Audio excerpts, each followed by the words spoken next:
네, 우리 함께 하나님 말씀 봅니다. 시편 84편입니다. 시편 84편 5절로 7절입니다. 우리 함께 세 절을 읽겠습니다. 시작. 주께 힘을 얻고 그 마음에 시온의 대로가 있는 자는 복이 있나이다. 그들이 눈물 골짜기로 지나갈 때에 그곳에 많은 샘이 있을 것이며 이른 비가 복을 채워주나이다. 그들은 힘을 얻고 더 얻어 나아가 시온에서 하나님 앞에 각기 나타나리이다. 아멘. 철로역정이라는 책 많이 보셨죠? 안 보신 분들 있으시면 꼭 보시면 좋겠어요. 재미있고 또 성도들이 천국 가는 길에 무슨 일이 일어나는지를 우화적으로 잘 그려놓았습니다. 그래서 재미있게 신앙생활 천국 가는 길에 이러한 어려움들이 있겠구나 라는 것을 느끼게 돼요. 그 내용을 잠깐 보면요, 한 사람이 전도자의 전도를 받고 하나님의 심판이 있을 것이라고 하는 깨달음을 갖게 됩니다. 그래서 어떻게 해야 구원을 받습니까? 죄의 짐을 짊어지고 헤매다가 골고다 갈보리 십자가 언덕을 만나요. 그곳에서 예수님 만나서 그 어깨에 무거운 죄의 짐이 풀어지고 이제 크리스천으로서 천성을 향하여 순례하는 내용이 전개가 됩니다. 한국말로는 철로 역정이고 영어로는 필그림스 프로그레스예요. 순례자의 여정. 목적이 있는 거죠. 저 천성을 향하여 수많은 역경과 시련, 시험의 난관을 뚫고 무사히 천국까지 가는 그 여정을 잘 묘사해 놨어요. 인상적인 몇 장면은요, 가다가 낙심이라고 하는 거인을 만나 성에 갇힙니다. 낙심은 거인이에요. 그 성에 갇혀서 고통 가운데 있다가 약속의 열쇠를 붙잡고 그 약속의 열쇠로 문을 열고 탈출해 나오기도 하고, 또 물욕의 언덕이라는 곳을 지나가는데 그 옆에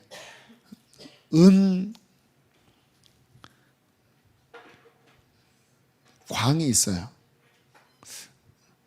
많은 사람들이 이 여행길에 물욕이라고 하는 언덕에 은광의 미혹을 당해서 낭떠러지에 떨어져 죽는 일이 발생이 돼요.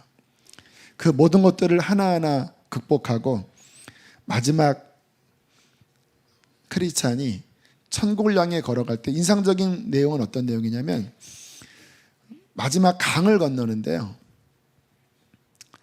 등에 짐을 지고 가는 사람들은 그 강을 건너가다가 휩쓸려 떠내려가고 맙니다. 그 등에 진 짐이 뭐냐면 아직 회개하지 않은 이 세상을 붙잡고 있는 것, 그 짐을 지고 가는 사람은 물에 휩쓸려 떠내려가요. 오직 하나님의 은혜를 받고 예수 그리스도만 붙잡는 참된 믿음의 사람이 그 강을 건너 영광스러운 천성에 들어가는 그 장면 참 영광스럽습니다. 나도 마지막에 저렇게 주님 나라에 입성하면 얼마나 아름다울까. 여러분, 이것이 우리가 주님 나라까지 걸어가는 역경의 길입니다. 예수님 믿고 지금 이제 제가 집필하고 있는 책 내용에 좀 기도를 해주세요. 그런 내용을 좀 많이 담으려고 그래요. 거듭난 이후에 천국까지 가는 여정 안에 얼마나 많은 유혹이 있고 시험이 있는데 그것을 이기지 못하면 주저앉아 버리고 또 밭에 떨어진 씨가 견고하지 못하여 뿌리가 뽑히는 일이 일어나겠다고 주께서 경고하시잖아요. 주님 나라 가는 그 기간에 일어나는 많은 어려움들을 다 이기고 결국 천국에 들어가는 저와 여러분 되기를 간절히 저는 바라요. 그게 제 신앙의 목적이고 우리 교회 목회하는 중요한 목적입니다. 자, 오늘 읽은 말씀을 보면 순례자가 주님 시온성, 저 천성을 향하여 걸어가는 길에 하나님이 어떠한 은혜를 주시는지에 대한 말씀이 나와 있습니다. 자, 5절을 보면요, 이런 말씀이 나오죠. 주께 힘을 얻고 그 마음에 시온의 대로가 있는 자는 복이 있나이다. 천성을 향해 가는 자들은 어떠한 은혜가 있냐면 주님께 힘을 얻는 자들입니다. 혼자 힘으로 못 가요. 주께 힘을 얻고 이미 그 마음 안에 시온을 향하여 걸어가는 순례의 길이 이미 시작됐어요. 천성을 향해 가는 자들은 그 마음 안에 천국을 향하여 가는 길이 이미 열려 있고 시작됐습니다. 제가 한 8년 전 주님께서 천국의 길을 잠깐 보여주신 적이 있는데 밝고 좁고 고든 길이 땅에서 저 위까지 쭉 뻗어 있는데 그렇게 눈물이 나더라고요.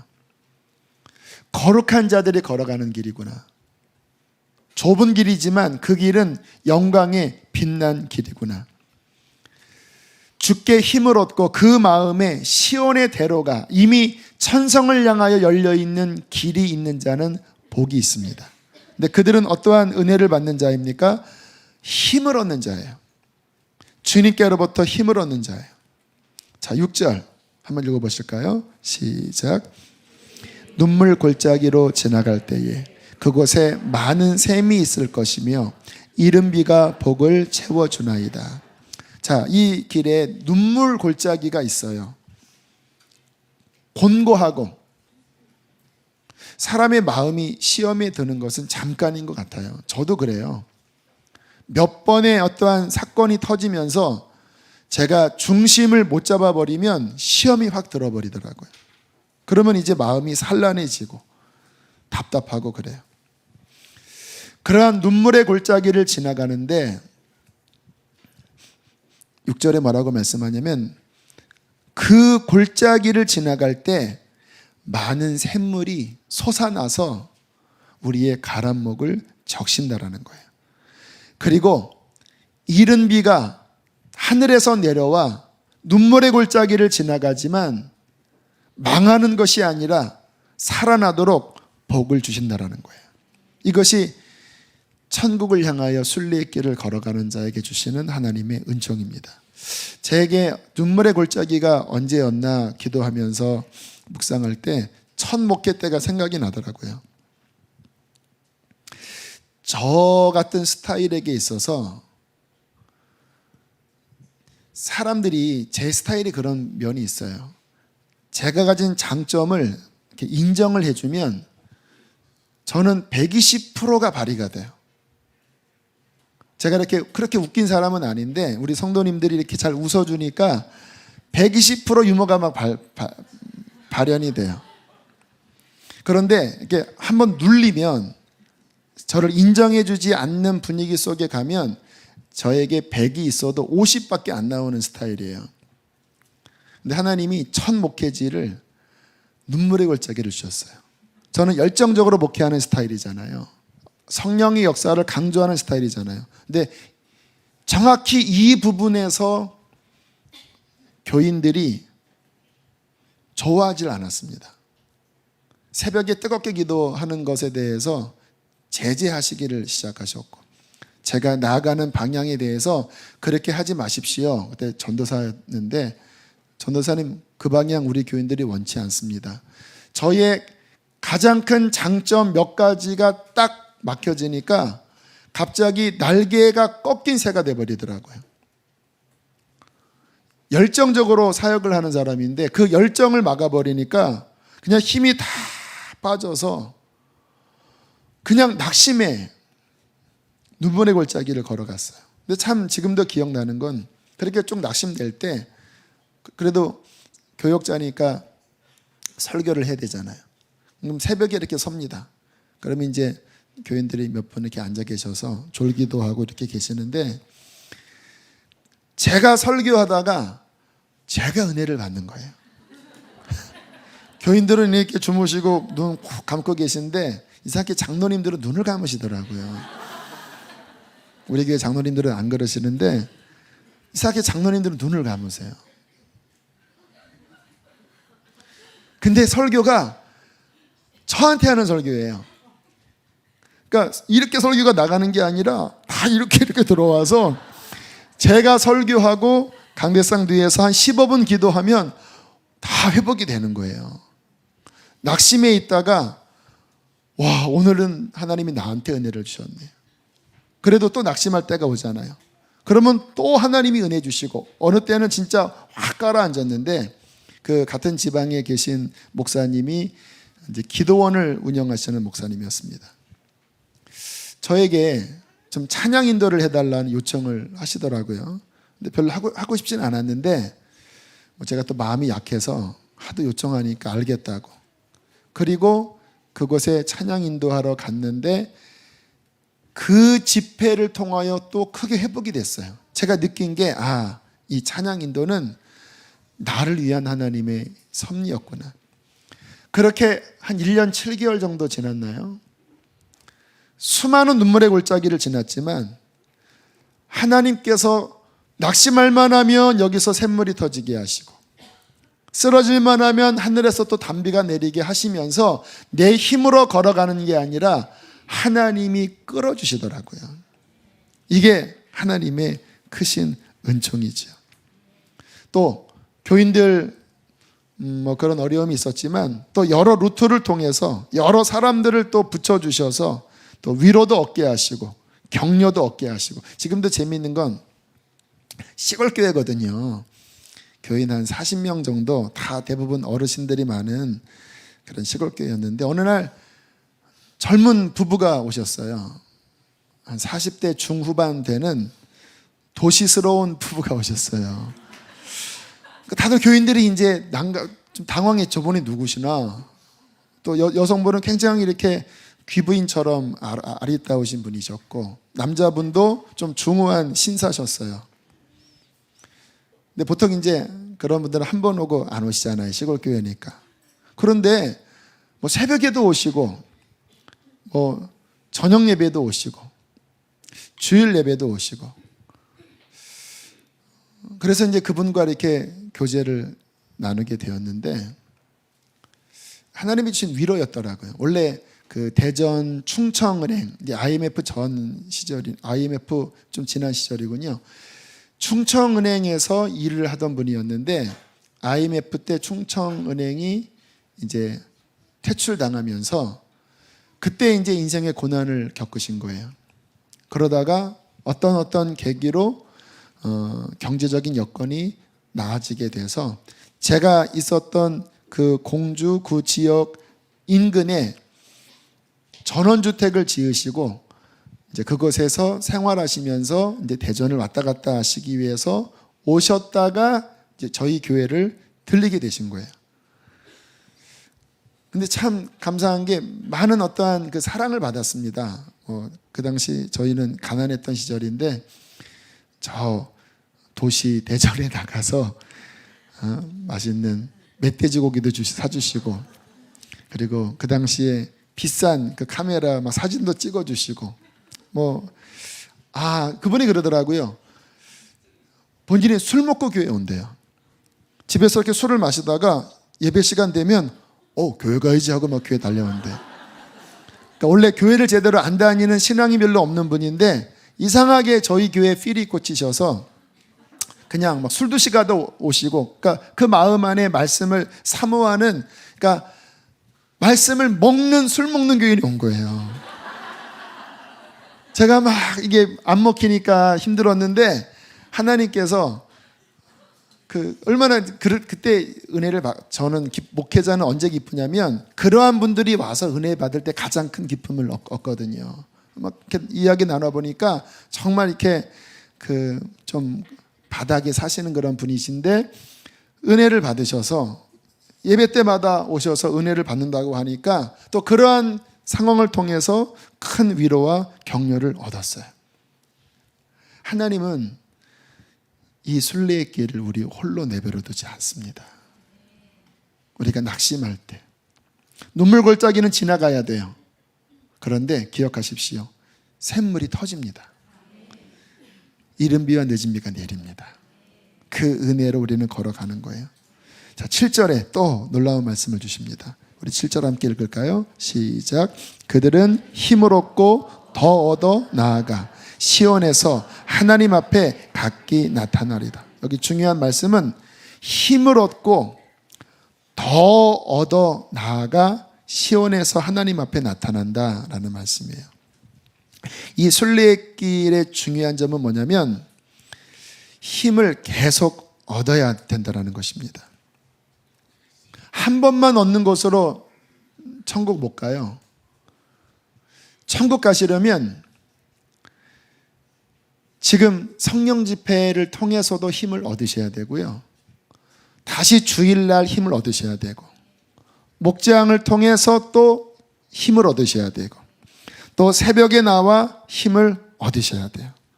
왜냐하면 우리의 영혼은 참 연약해서 계속 은혜를 입지 못하면 금방 약해져요. 아침에 은혜를 받고 점심에 흔들리다가 저녁에 쓰러지는 게 우리의 연약함입니다. 그런데 하나님은 뭐라고 말씀합니까? 힘을 주시고 또 주시는 분. 이 말을 바꾸면 우리는 힘을 얻고 또 얻어야 돼요. 지난 주간에 어떤 한 교인을 만났는데 참 감사했어요.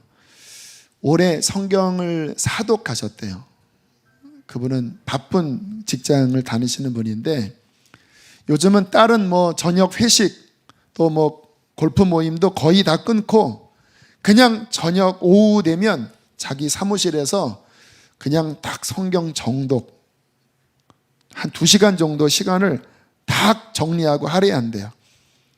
그래서 올해 사독 정도를 읽으시는데 그분이 하시는 말씀이 어릴 때 모태신앙이셨는데 이 좋은 맛을 왜 이제 알았나 그런 이야기를 하시더라고요.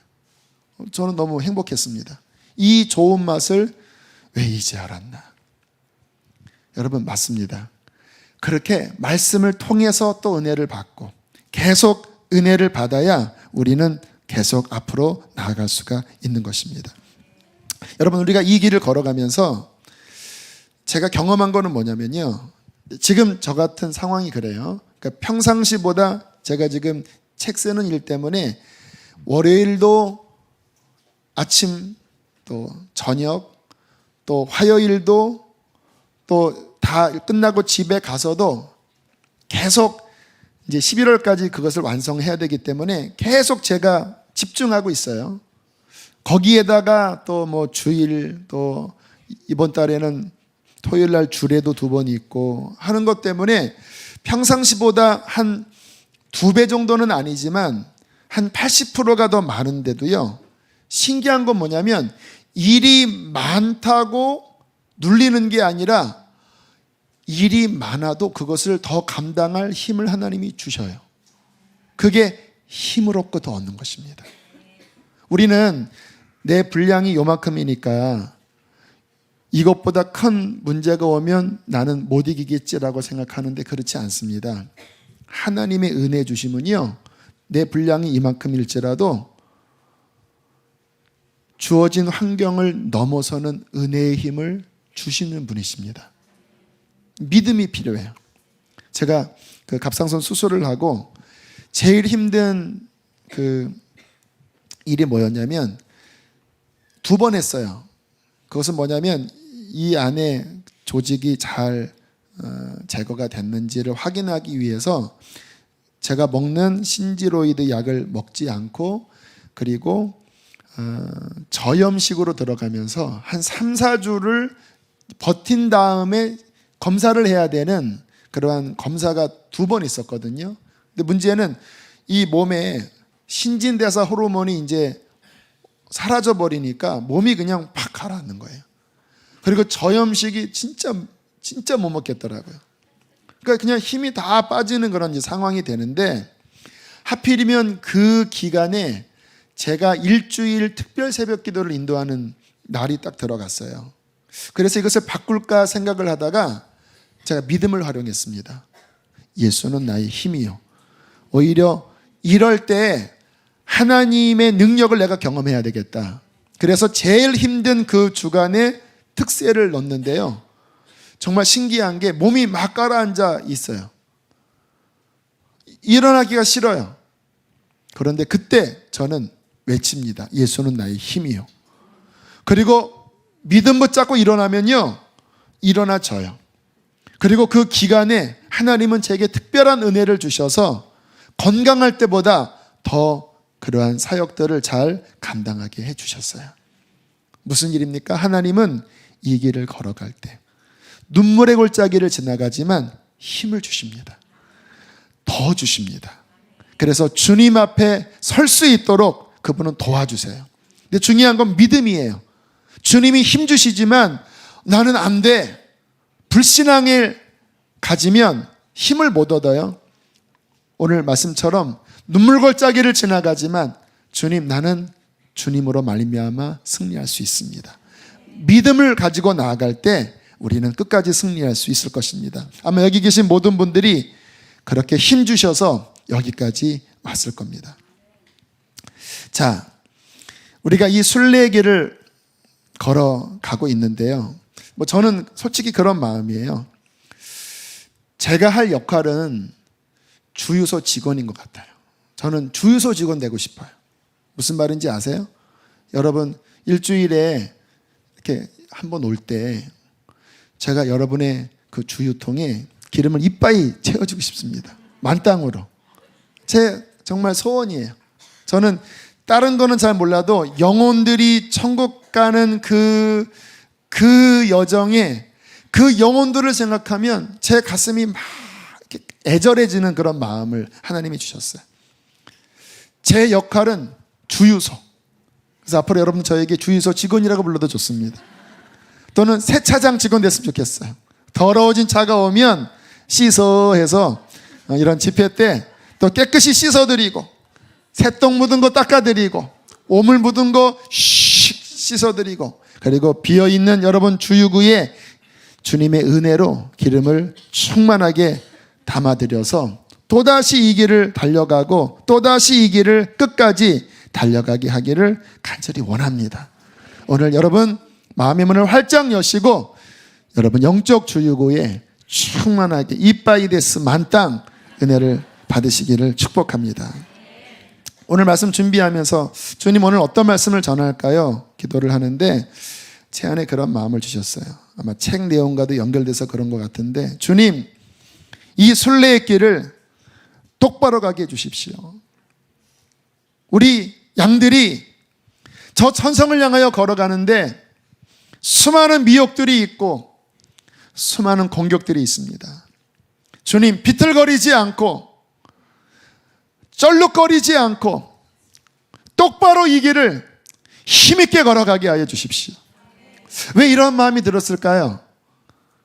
저나 여러분이나 자주 비틀거리기 때문에 헤매는 거예요. 똑바로 가야 되는데 자꾸 치우치는 거예요. 좌로나 우로나. 말씀에서 벗어나는 게 좌로 우로 치우치는 거거든요. 하나님, 이 길을 정신 차리고 똑바로 갈 수 있도록 오늘 말씀 가운데 역사해 주십시오. 기도했습니다. 이 길 가다가 지쳐서 낙오되지 않고 시험, 그 많은 시험에 넘어지지 않고 끝까지 힘있게 걸어가야 되는데, 여러분 지치지 않고 낙오되지 않으려면요, 이 길을 걸어갈 때 지혜가 필요합니다. 하나님께서 함께 하시거든요, 우리와. 그런데 하나님 주시는 지혜를 가질 때 하나님의 도움을 잘 받아서 끝까지 갈 수가 있어요. 지혜가 모자라면 힘들어집니다. 분명히 우리는 목적지가 저기예요. 그런데 다소 수월하게 갈 수가 있어요. 시험이 있지만 오늘 말씀처럼 샘물이 터지고 이른비가 내리고 그리고 힘을 얻어서 수월하게 갈 수가 있는 반면 지혜가 없으면 수월한 주님의 은혜를 놓치고 더 힘겹게 가는 일이 발생된다는 거예요. 어떻게 하면 힘들어질까요? 내 힘으로 가려고 하면 힘들어집니다. 내 방식대로 가려고 하면 지쳐요. 우리는 언제나 주님과 함께 멍에를 매야 힘이 납니다. 우리 혼자 가면 안 돼요. 주님과 함께 멍에를 매야 편안합니다. 여러분, 우리가 주님과 동행하는 길을 걸어갈 때 이게 구체적으로 들어가셔야 돼요. 그냥 주님, 내가 주님과 동행하기를 원합니다. 주님이 나의 주인입니다. 그렇게 고백은 해놓고 많은 성도들을 보면요, 강론으로 들어가면, 실제 생활로 들어가면 주님의 주되심이 인정 안 되는 영역들이 너무나 많아요. 여러분, 주님의 주되심을 인정하면서 주님과 멍에를 같이 매려면 어떻게 되는지 아세요? 우리의 작은 생각 하나도, 우리의 작은 결정 하나도 주님의 제가를 받고 가야 도움을 얻습니다. 여러분, 오늘 설교 준비할 때도요, 제가 1시 13분에 이제 내려왔어요. 하나님 앞에 간절히 기도했습니다. 2시 정도까지 간절히 기도하는데 제 안에 제가 뭔가 설교를 짜내려고 하는 태도가 느껴졌어요. 아, 이렇게 설교해야 되겠다. 그런데 가만히 출처를 보니까 제가 설교를 짜내려고 해요. 그래서 어떻게 기도했냐면, 하나님, 제가 짜내서 하는 것이면 안 하겠습니다. 오늘 영상을 틀어주든지 안 하겠습니다, 주님. 왜 이렇게 하는지 아세요? 제가 짜내면 안 돼요. 주님의 제가를 받고 주님이 밀어주셔야 되는 거지, 제가 짜내면 여러분들의 영혼의 주유가 안 됩니다. 그래서 제가, 주님, 그렇게 하지 않겠습니다. 그리고 인도해 주십시오. 그래서 한동안 기도하다가 주님이 마음 주시더라고요. 자, 이제 펜을 들어라. 그리고 그때그때 주시는 것들을 적어 나가라.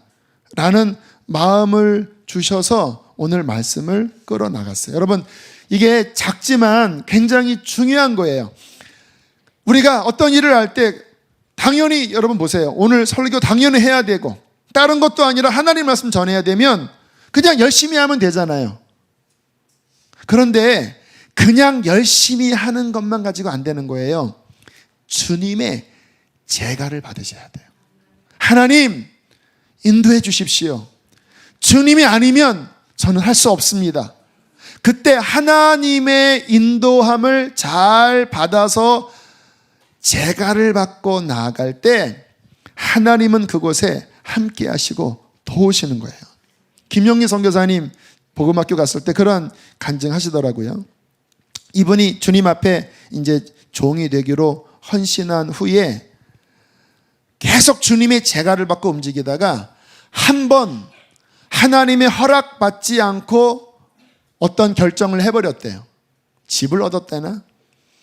그런데 문제가 생기자 선교사님 하시는 말씀이 뭐냐면, 주님의 제가를 받지 않고 결정한 거라 이 어려운 상황에 대해서 하나님 앞에 도와달라고 하는 기도가 안 나오더래요.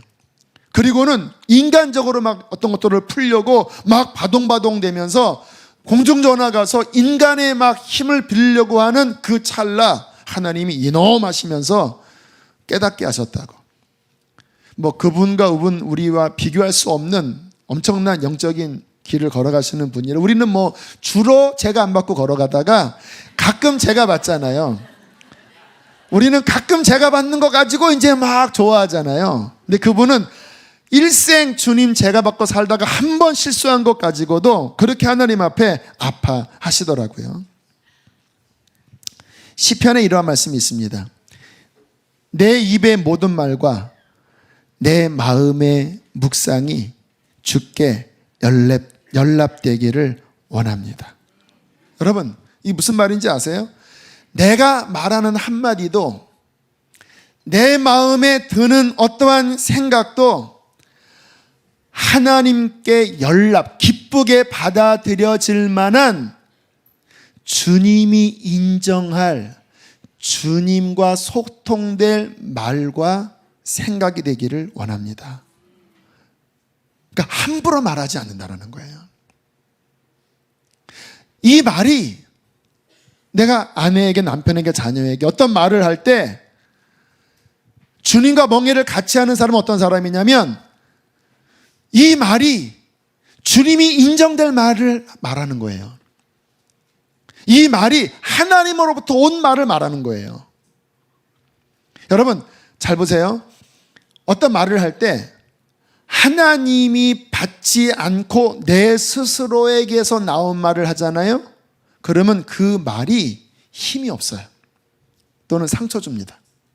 그런데 그 말이 하나님으로부터 와서 하나님과 함께하는 말이라면 그 말은 땅에 떨어지지 않고 역사를 이룹니다. 왜냐하면 사람의 말이 아니라 하나님의 말이기 때문에. 여러분 아내와 남편, 부모와 자식 간에도요 정말 기도하면서 하나님의 마음으로 어떤 말을 이야기하잖아요. 그 말에 권위가 있어요. 왜? 하나님이 그 말과 함께하기 때문에. 남편들이 막 겉으로는 막 버팅기는 것 같아도요 속으로는 욱 그럽니다. 왜요? 하나님의 마음이 그 안에 들어있으니까. 근데 왜 이게 안 통하는지 아세요? 하나님의 마음으로 이야기하는 게 아니라 나의 분노, 나의 짜증, 짹짹짹짹짹 하는 나로부터 나온 말을 하니까 그 말은 그냥 산탄처럼 흐트러져 버리고 마는 거예요. 여러분 생각도 그래요.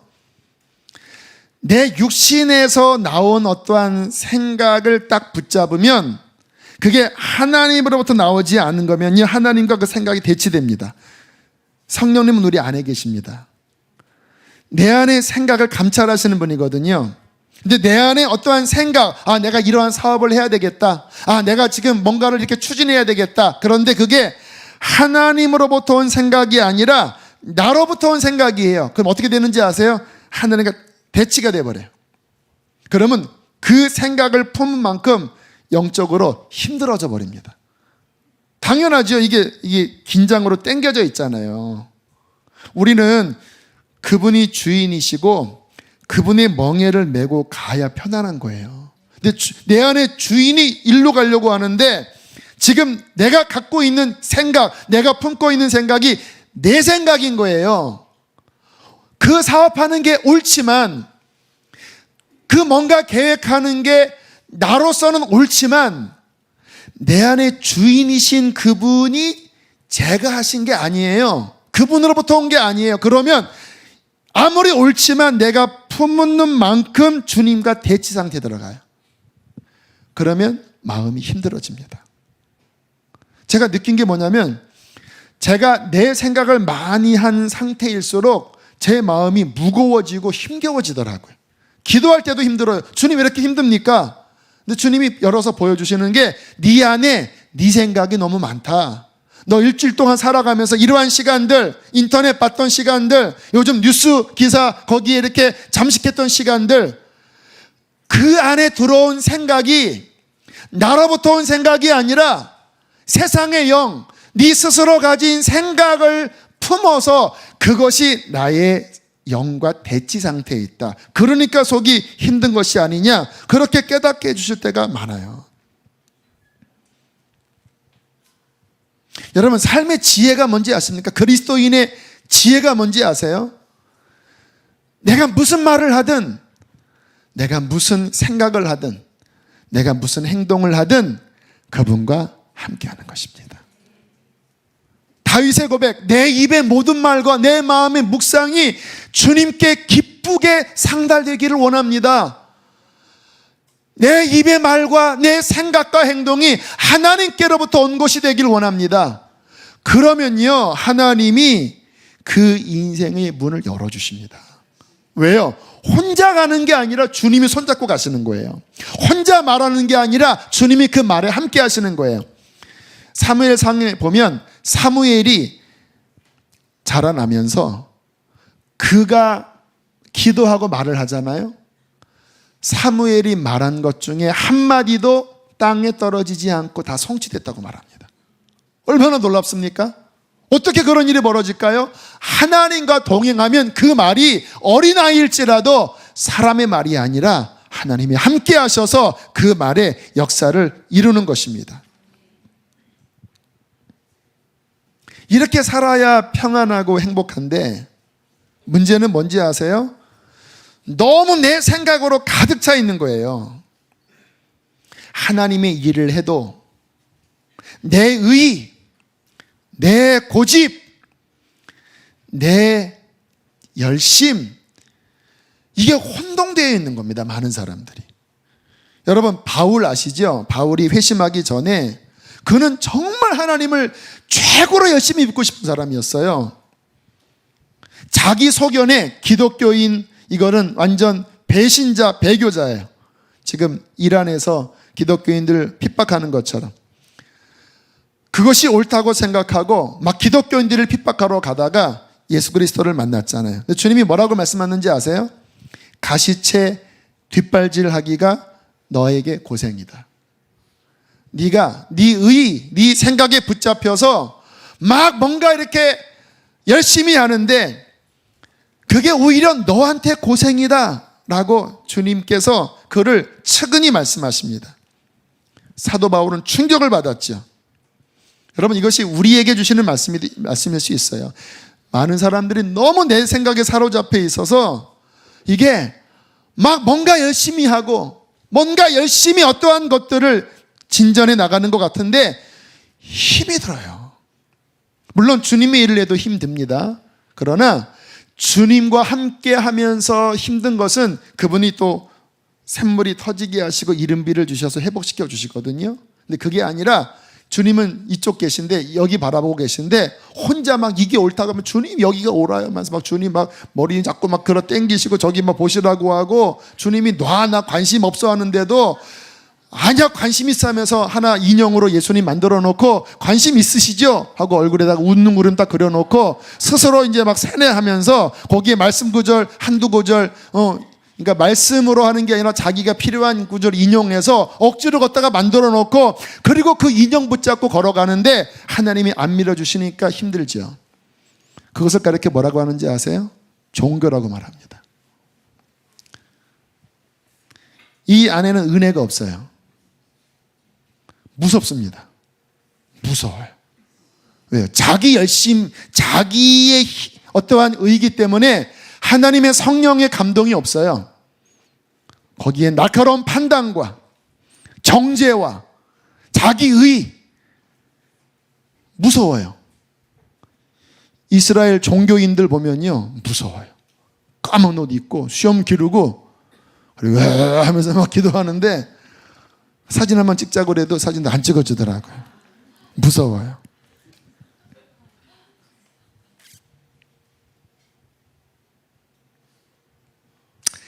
가시채를 뒷발질하기가 너한테 고생이다.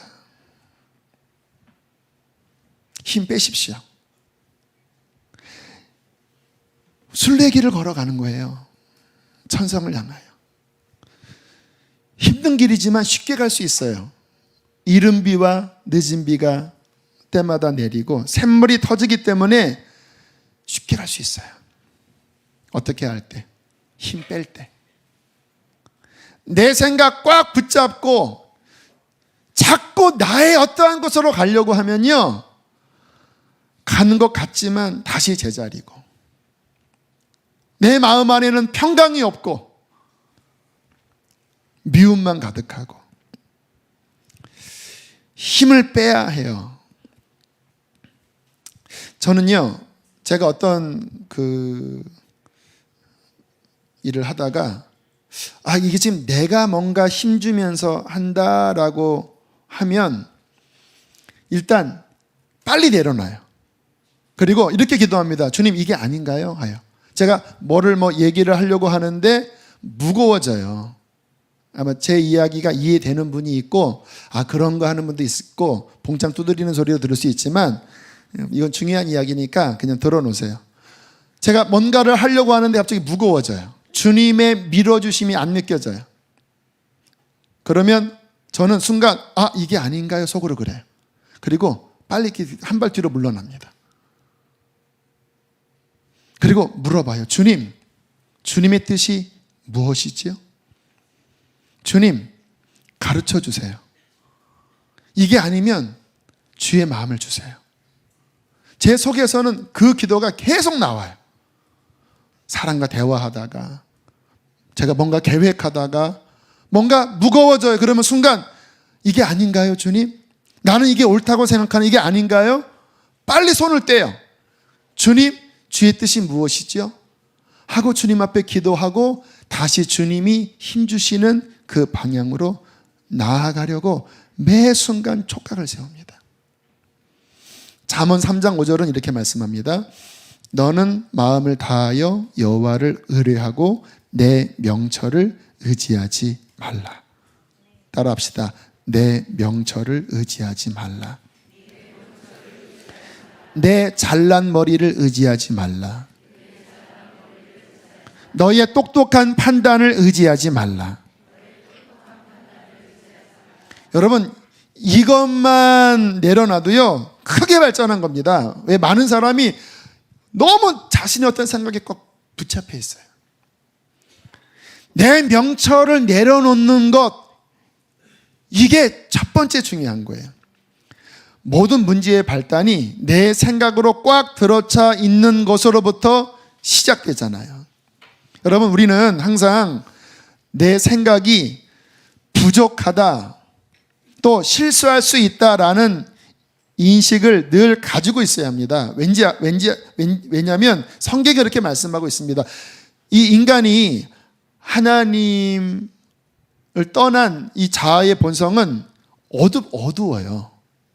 어떤 상황을 하나님의 통전적인 시각으로 보는 게 아니라 나의 어떠한 좁은 내 옳은 소견으로 보아요. 그래서 내 측면에서 옳지만 하나님의 그림에서 보면 미련하고 어리석은 생각들이 굉장히 많고 왜곡되기 쉽습니다. 나의 어떠한 선입견, 내가 먼저 안 선지식으로 인하여 왜곡되기 쉬워요. 여러분, 영적 판단의 가장 장애물이 뭔지 아세요? 선지식입니다. 이거는 그럴 거야 라고 내가 미리 판단한 선지식이 하나님의 순전한 뜻을 왜곡시켜버려요. 성경은 인간의 마음이 부패되어 있다고 말씀하시고 미련한 마음이라고 말씀해요. 여러분, 자기 마음 믿으시면 안 됩니다.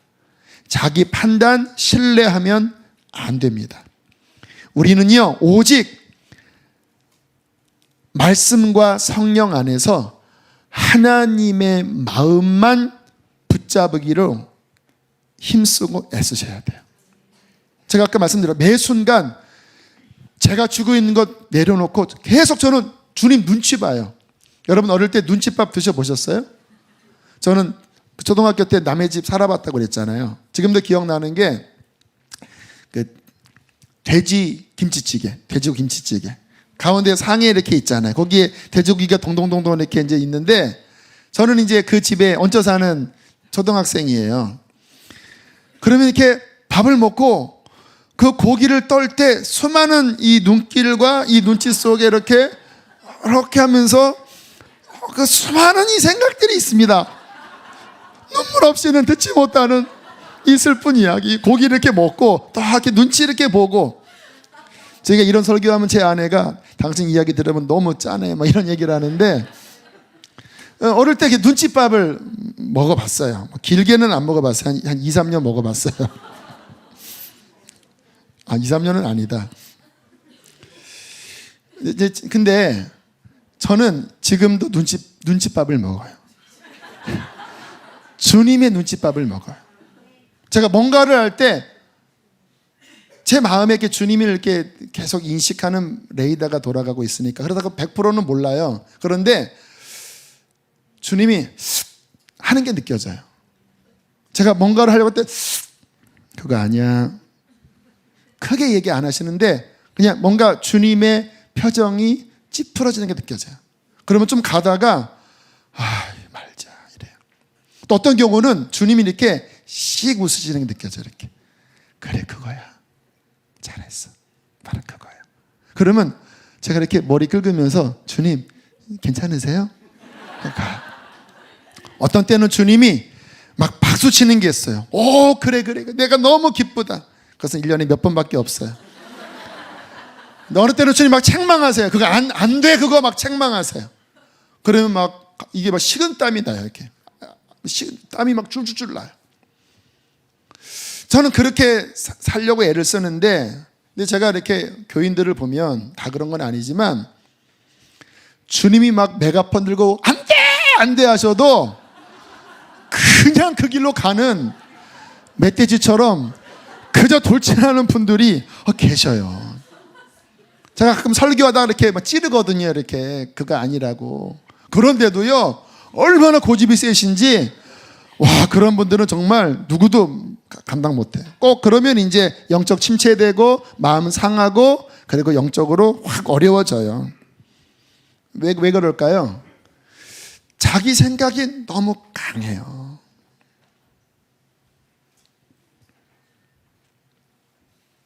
여러분 지금 시국을 우리가 한번 살펴보는 것도 워낙 많은 사람들이 지금 이 시국의 흐름 안에 참 조심스러운 시기입니다. 왜냐하면 이 편에서도 이쪽이 문제고 저 편에서도 이쪽이 문제예요.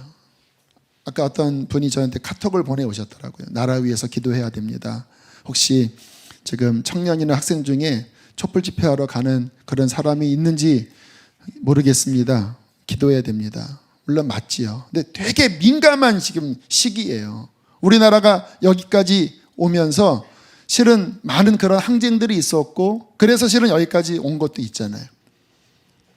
그런 걸 안 하는 것도 이쪽 편에서는 너무 무책임한 행동이고 또 우리 유목사님이 기도해야 됩니다. 주님을 바라봐야 된다 했더니 또 그렇게 막 그런 것들을 막 비판하면서 정말 우리나라는 이러한 어떠한 이슈만 생기면 좌쪽 우쪽으로 너무나 많이 첨예한 같은 교회 안에서도 지금 이 안에서도 생각들이 정말 다 다를 수가 있잖아요.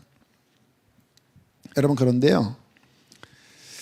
그 말씀 기억나십니까? 이제 여호수아가 가나안 땅 들어갔어요. 이제 첫 여리고 전쟁을 앞두고 있어요. 그런데 갑자기 저 앞에 어떤 한 장군 같은 사람이 나타났어요. 그러니까 여호수아가 딱 그를 보자마자 선전포고합니다. 내 편이냐 적군 편이냐. 그랬더니 그가 뭐라고 얘기했는지 아세요? 나는 이것도 저것도 아니라 하나님께로부터 왔다. 내 발에서 신을 벗어라. 그러니까 여호수아가 신을 벗잖아요. 왜 그 군대 장관이 나는 네 편이 안 했을까요? 여러분 하나님의 마음은 네 편 내 편이 아니라 하나님 마음입니다. 우리가 이 상황에서 하나님으로부터 오는 그 마음을 품는 것만 이 시국 가운데 하나님이 인정할 기도와 생각으로 나아가요. 진짜 중요한 이야기입니다, 여러분.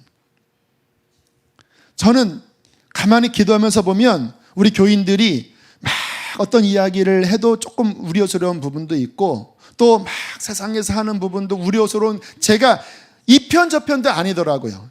저는 오직 하나님의 마음이에요. 하나님께서 이 땅에 불의와 우상숭배와 이러한 부분들을 하나님 분명히 다루실 것입니다. 그런데 지금 이 상황은 중요한 게 하나님이 무엇을 이 상황 가운데 보여주시냐. 단순히 최순실 또 박 대통령이 어떠한 비리 이게 문제의 전부 아닌 거 모르세요? 거기에만 매달려서 어떻게 그럴 수가 있냐, 이거 탈핵해야 된다, 어떻게 이 한 여인이 이렇게 나라를 다 말아먹나, 그것만 보면요, 이거는 진짜 여러분, 우리는 세상 사람과 똑같아요. 하나님의 눈으로 보셔야 돼요. 이 나라 깊이 뿌리 내려 있는 이 악에 대하여 하나님께서 잘못하면 지금 이 상황이 심판으로 갈 수 있는 상황이에요. 하나님의 마음을 느끼고 회개하고 하나님의 긍휼을 구해야 합니다. 하나님은 우리가 분노하는 마음, 분노가 하나님의 거룩한 마음의 분노가 있어요. 선지자적인 하나님으로부터는 분노가 있어요. 그런데 그거는 지금 이 국민들 안에 흐르는 그 분노가 아닙니다. 아니에요. 지금 민중의 분노는 불의에 대하여 억울하고 분통한 나의 어떠한 지금 우리나라 이런 여러 가지 문제에 대한 여러 복합적인 것에 대한 분노지 하나님으로부터 분노가 아니라니까요. 똑같은 분노라도 하나님으로부터 분노는 그 안에 애통함이 있고 긍휼함이 있고 거룩함이 있습니다. 대통령을 위해서도 불쌍한 마음으로 기도해야 돼요. 주님이 그 누구를 완전히 싸가지 없다고, 완전히 너는 죽어야 돼, 이렇게 할 만한 사람이 있나요?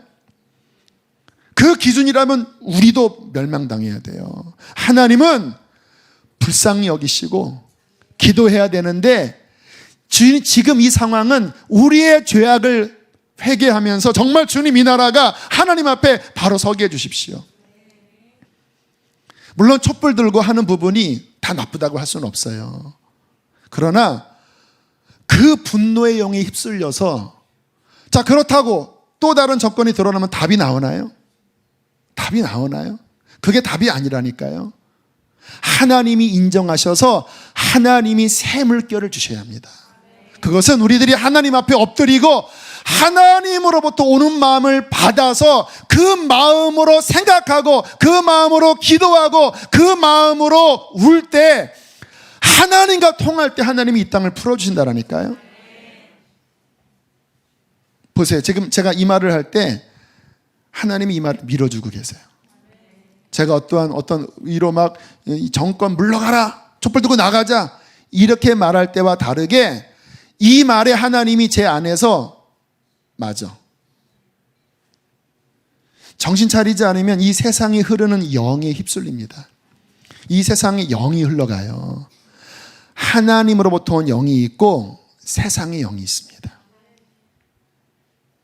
여러분, 뉴스 이런 것들에 푹 빠져서 그 생각에 깊이 물들 때 기도 잘 안 돼요.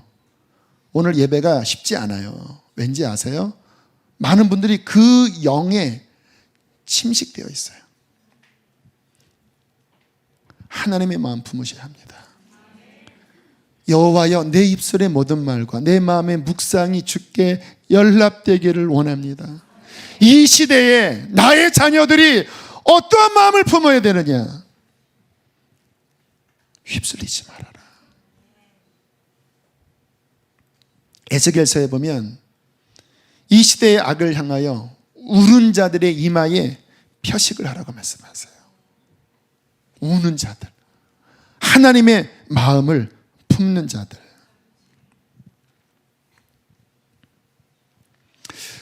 여러분, 주의 마음을 품으면 모든 상황 가운데 우리는 이 시국을 바라보면서 또 우리의 삶의 여러 문제를 겪는다 할지라도 주님의 마음을 품고 나아가면 주님께서는 그 빛 가운데 돌파하게 하시고 승리하게 하세요. 그런데 많은 분들이 이것을 못 붙잡아요. 그래서 힘겨워합니다. 내 삶의 많은 영역이 나로부터 어떤 것이 붙잡혀 있어요. 물론 하나님이 안에 계시니까 이끌어 주시지만 너무 적은 영역만 이끌림을 받고 너무나 많은 영역은 나로 가득 차 있어요. 내려놓는 훈련하십시오. 여러분의 생각을 내려놓으시고 여러분의 어떠한 결정을 내려놓으시고 모든 영역에 어린아이처럼 내 명철을 의지하지 않고, 오 주님, 이 영역에 하나님의 판단을 주십시오. 이 영역에 하나님의 빛을 주십시오. 이 영역에 하나님의 생각을 주십시오. 여호와여, 나 입술의 모든 말과 내 마음의 묵상이 주께 연합되기를 원합니다. 주님과 함께 동행하기를 원합니다. 이 마음으로 살아가야 우리는 이 길을 순적히 갈 수 있어요. 또 그렇게 살아가는 자를 통하여 하나님은 그의 역사를 이루시는 것입니다. 이 나라를 개혁하는 것도 그 하나님의 마음을 품을 때 개혁이 되는 거지, 그것 아니고는 이리 갔다 저리 갔다 이리 갔다 저리 갔다. 내 마음을 내려놓고 하나님의 마음을 구하면서 마지막 중요한 것은 뭐냐면 성령의 흐름을 잘 타셔야 합니다. 저는 이것을 너무나 중요하게 생각합니다. 여러분, 성령님이 우리 안에 오셨어요. 왜 오셨을까요? 내 힘으로는 이 길을 못 가요. 그래서 하나님은 우리를 거듭나게 하실 때 보혜사 성령을 우리 가운데 보내사 이제 그 성령을 따라 행하면서 이 길을 가게 하셨습니다. 놀라운 축복이죠. 그러니까 이런 거예요. 힘겹게 이 길을 가라 하는 게 아니라 하나님의 생명의 물줄기를 성령 안에서 쭉 흐르게 하시면서 너는 이 흐름을 따라, 이 말이에요. 혼자 거슬러 가는 게 아니라 성령을 따라 행하면 성령의 능력으로 이기게 될 것이다. 너 자신도 이기고 세상도 이기고 죄악도 이기게 될 것이다. 이게 신약입니다. 구약은 의문, 그러니까 글자로 만든 법이에요. 글자로 뭐뭐 하지 마라, 뭐뭐 해라. 문제는 뭐예요? 이 안에 생명이 없어요. 그러니까 무거워지는 거예요. 신약은 뭔지 아세요? 그리스도 예수 안에 생명의 성령을 부어주세요. 그분은 뭐뭐 하라를 하시는 게 아니라 그것을 할 수 있는 능력을 내 안에 주십니다. 그래서 성령을 따라 행하면 율법의 요구가 그 안에 이루어지는 거예요. 엄청난 진리입니다, 여러분. 이것은 제가 누차 강조한 바이지만 이게 답이에요. 성령으로 예수를 믿는 거예요. 성령으로 거듭나는 거예요. 성령으로 말씀을 깨닫는 거예요. 성령으로 하나님의 뜻을 순종할 수 있는 거예요. 성령으로 영적 전쟁 이길 수 있는 거예요. 성령을 따라가면 우리가 할 수 없는 것도 그분은 하게 하십니다. 우리 안에 성령이 오셨어요. 그분은 작은 분으로 오신 게 아니라 하나님의 그 엄청난 물줄기로 우리 안에 오신 것입니다. 이제 중요한 거는요, 너무 편해요. 그것을 타는 거예요. 그것이 바로 예수님이 내게 와서 나의 멍에를 메고 나한테 배우면 너의 마음이 쉼을 얻으리니 이는 내 멍에는 쉽고 내 짐은 가볍다고 말씀해 주시는 것입니다. 예를 들게요. 어제 이제 선교사님 한 분이 좀 면담이 있어서 만났습니다. 엔게디에서 만났는데 이야기를 듣다가 이분한테 좀 재정을 플로잉 해야 되겠다. 근데 제 지갑에 가진 게 하나도 없는 거예요. 2층이잖아요. 순간 고민했습니다. 내가 챙기질 못했으니까 그냥 못 드리면 못 드리는 건가? 근데 제가 어떻게 했을까요? 주님께 생각의 재가를 받아야 되잖아요. 주님, 드리고 싶은 마음이 드는데 지금 준비가 안 됐어요. 주님, 어떡하지요?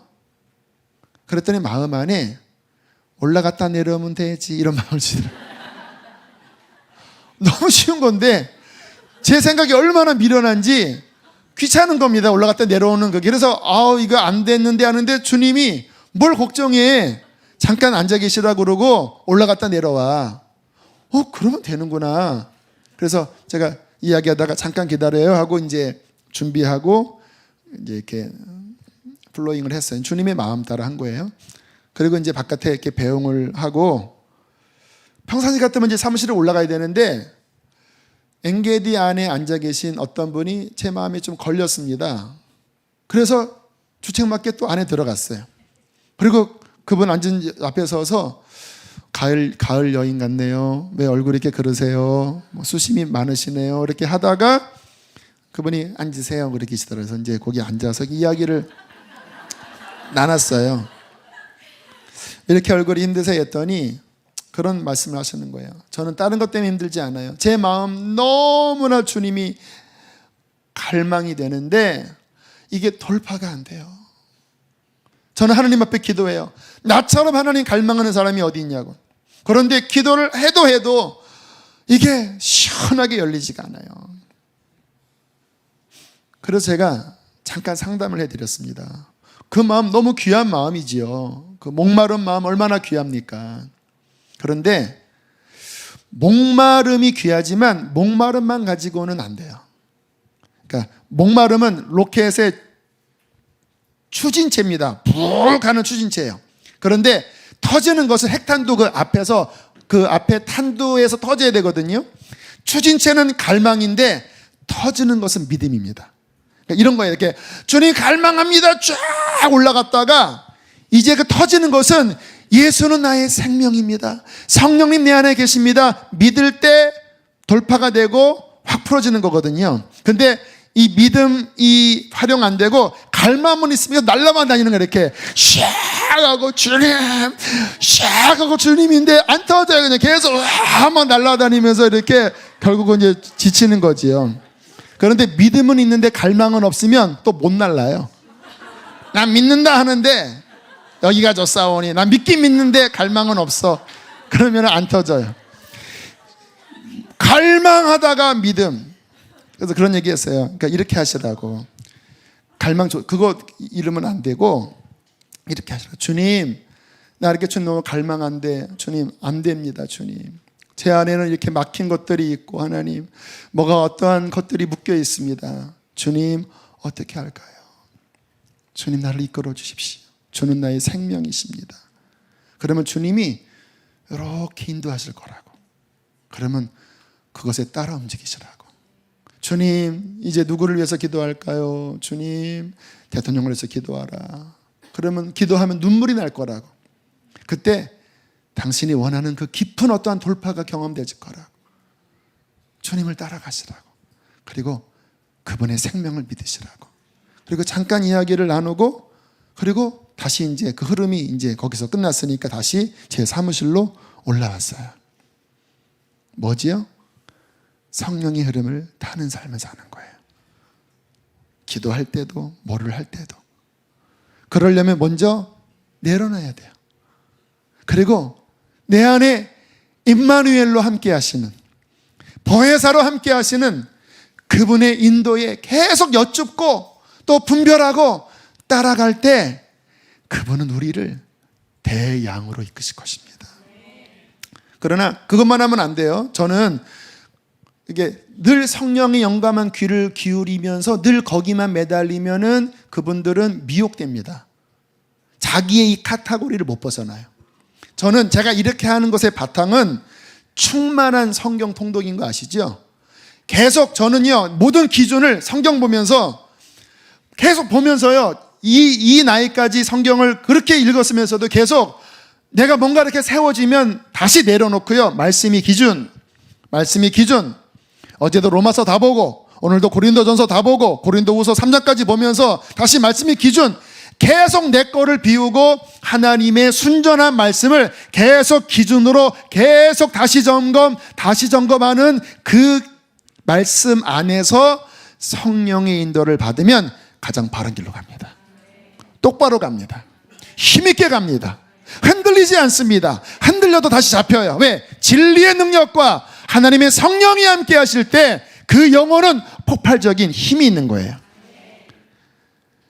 이렇게만 붙잡으면 우리는 주님 나라까지 쉽게 갈 수 있어요. 물론 고난의 길이지만 성령이 함께 하시고 진리의 말씀이 나를 붙잡고 내 생각 내려놓고 그분과 함께 멍에를 베고 가는데 누가 막겠습니까?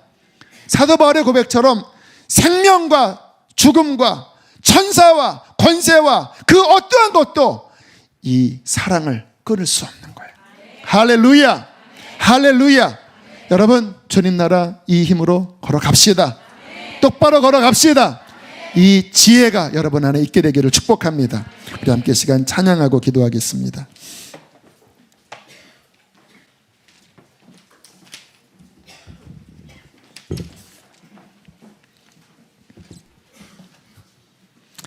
성령이여 임하소서. 힘차게 박수치며 찬양하겠습니다. 드디어 다시 탬버린을 칠 때가 왔습니다.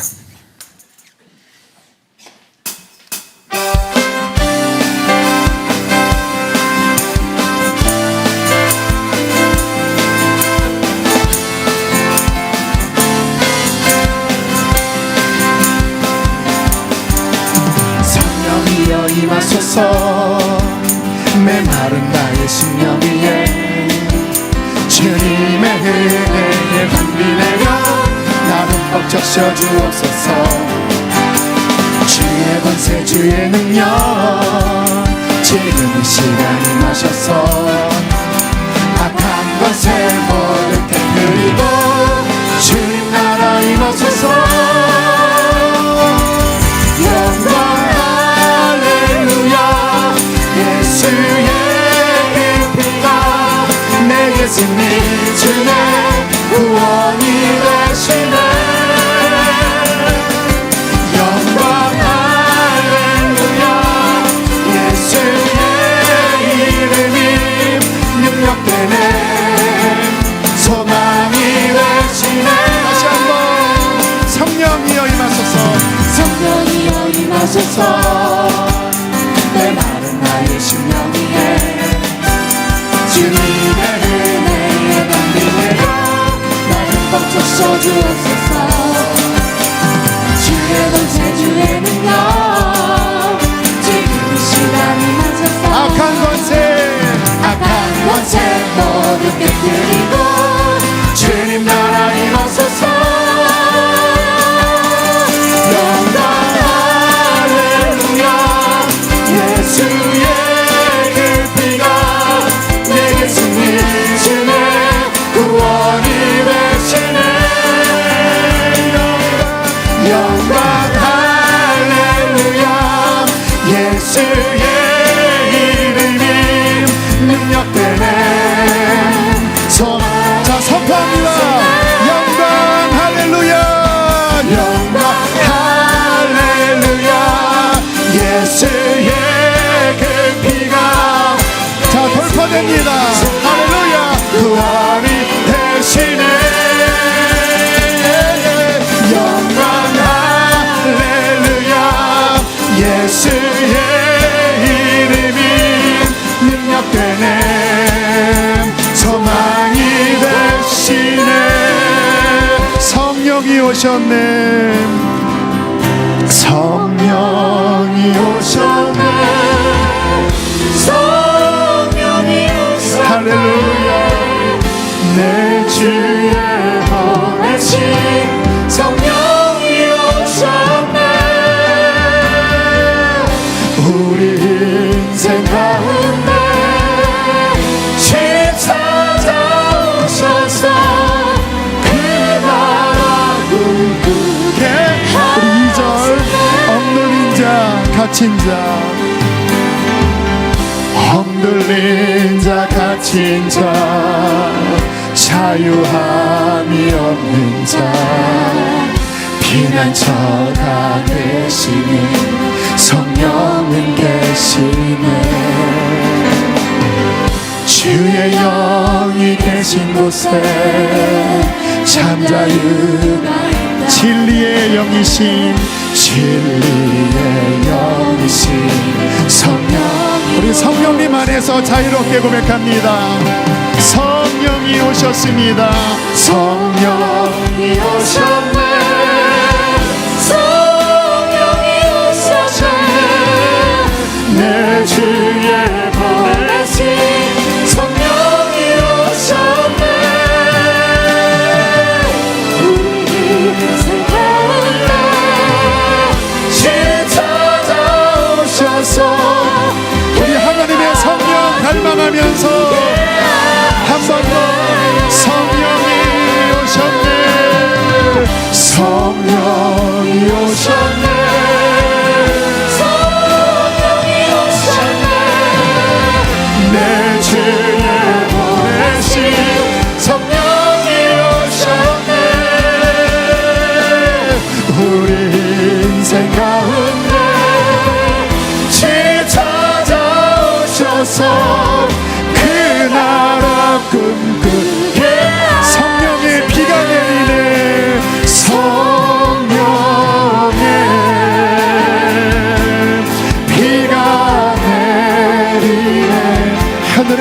주시옵소서. 하늘을 물려서 성령의 비가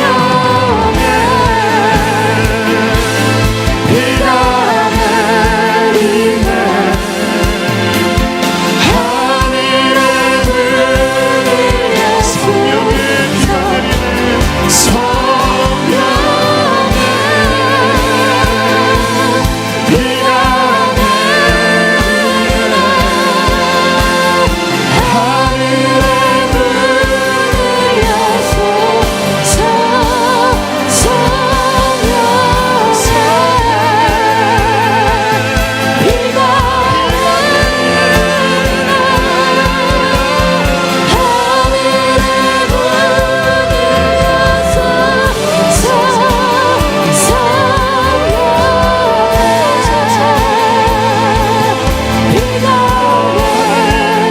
우리가 주님을 사모합니다. 우리 인생을 주님께 드리기를 원합니다. 우리 시원하게 기도하실 때 하나님 사모합니다. 내 인생을 주의 손에다 올려드립니다. 더 이상 내가 쥐고 가는 인생이 아니라 성령의 인도함 받는 인생이 되어지게 하여 주시옵소서. 천국까지 똑바로 가게 하여 주시옵소서. 주여 세 번 부르시고 기도하겠습니다. 주여